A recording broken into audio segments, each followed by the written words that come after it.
नमस्कार, मेरा नाम लोकेश कुमार रामपाल है और मैं न्यू हॉलैंड के मार्केटिंग डिपार्टमेंट में काम करता हूं। आज हम लोग बात करेंगे new Holland BC 5060 small scale baler के बारे में।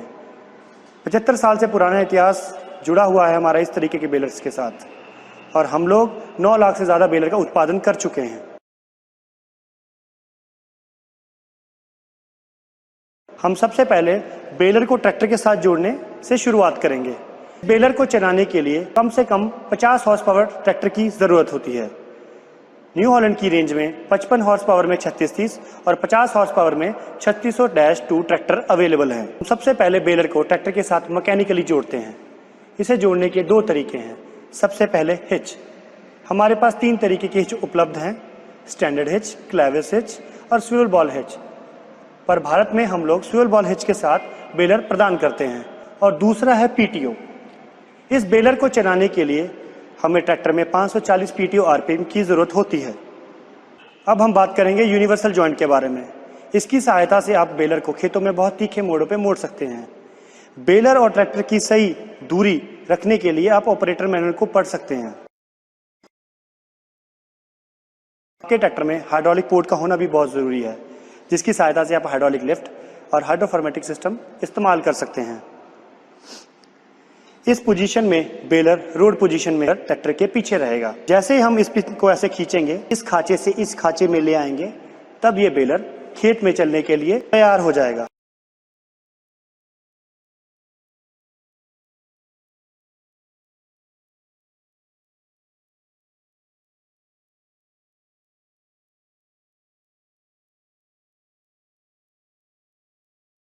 अब हम ड्राइव लाइन को सामने से देखते हैं। ट्रैक्टर से पावर PTO के द्वारा इस जगह पे आती है। इसकी सुरक्षा के लिए इसके अंदर स्लिप क्लच दिया हुआ है।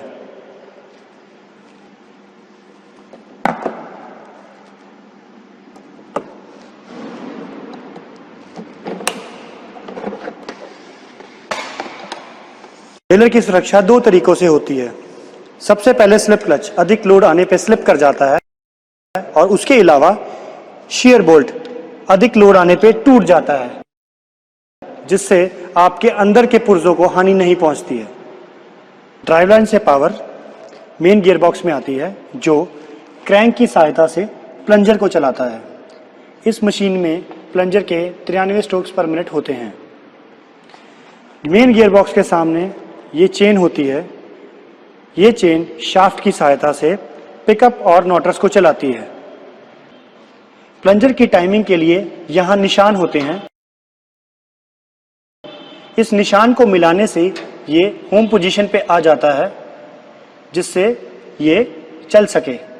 ये निशान फैक्ट्री से ही लगे आते हैं।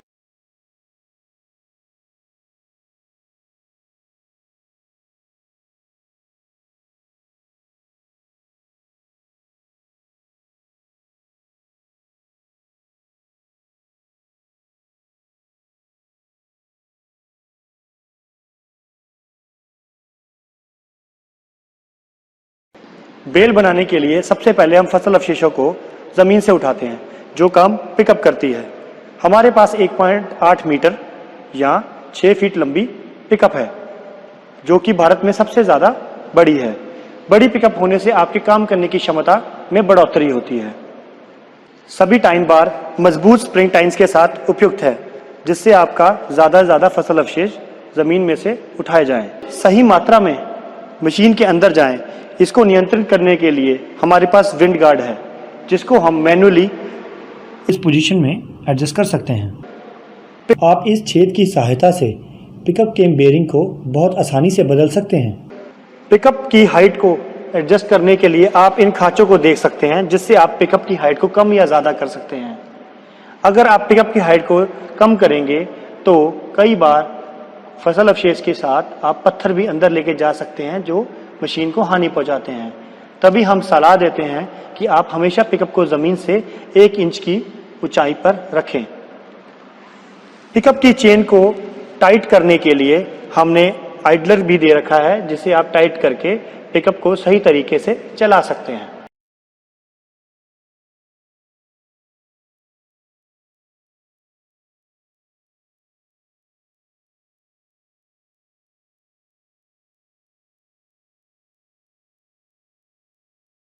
फसल अवशेष फीडिंग चेंबर में आ चुके हैं, जिसे हमें बेलिंग चेंबर में भेजना है।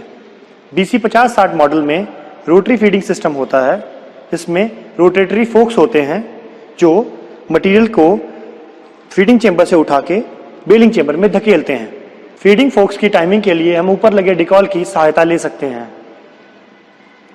इन चेन्स की सहायता से हम फीडिंग फोक्स की टाइमिंग को सेट कर सकते हैं। फीडर फोक की टाइमिंग और स्थिति की जांच के लिए आप पीछे के कवर को उठा के देख सकते हैं। आखिरी फोर्क जो बेल चेंबर में अंदर की तरफ जाती है उसे पैकर फोर्क बोलते हैं। ये फोर्क अवशेष को चेंबर की अंदर की ओर धकेलती है।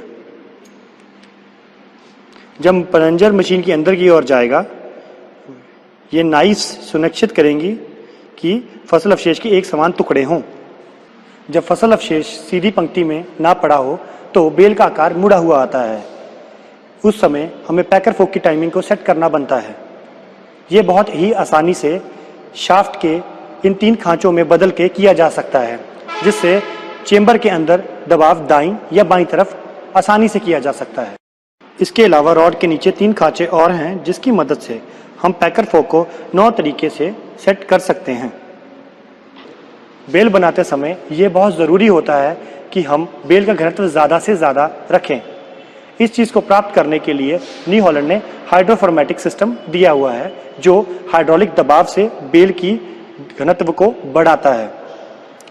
बेल के घनत्व को बढ़ाने से हमारे को 3 फायदे होते हैं।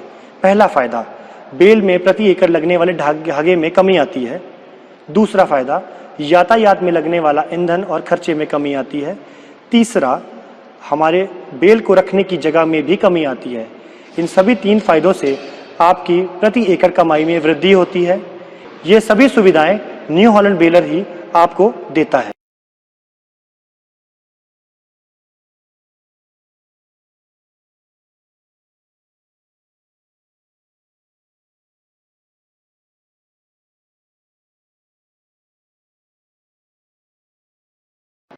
बेलिंग के दौरान स्टार व्हील बेल के ऊपर इस तरीके से घूमेगा। ये तब तक घूमेगा जब तक ये नोटर की अधिकतम सीमा तक नहीं पहुंच जाता। हम अब बेल चेंबर में फसल अवशेष के भागों को धीरे धीरे पीछे की ओर धकेलते हैं और बेल बनाते हैं। फसल अवशेष वापस आगे की ओर ना आए, ये सुनिश्चित करने के लिए हमारे पास हे डॉग होते हैं। बेल चेंबर की दोनों ओर फसल अवशेष को रोकने के लिए 2 पत्तियां भी लगी होती हैं, जो सुनिश्चित करती हैं कि फसल अवशेष पीछे की ओर ना जाएं। यहाँ ऊपर की ओर भी रोकने के लिए हे डॉग्स हैं, जिनका काम फसल अवशेष को पीछे की ओर धकेलना है।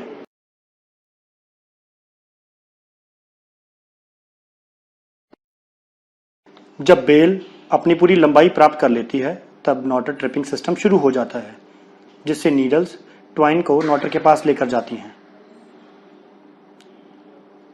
जब नीडल ऊपर जाती हैं, तब प्लंजर में मौजूद खांचे उसे टूटने से बचाते हैं।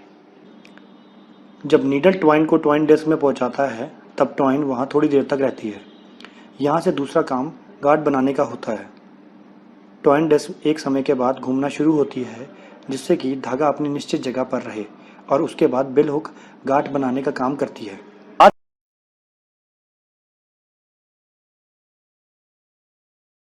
आज के समय में न्यू हॉलैंड बेल्स का इस्तेमाल फसल अवशेष से बिजली बनाने, गत्ता कारखाना, पशु चारे, मशरूम की खेती और अन्य क्षेत्रों में हो रहा है।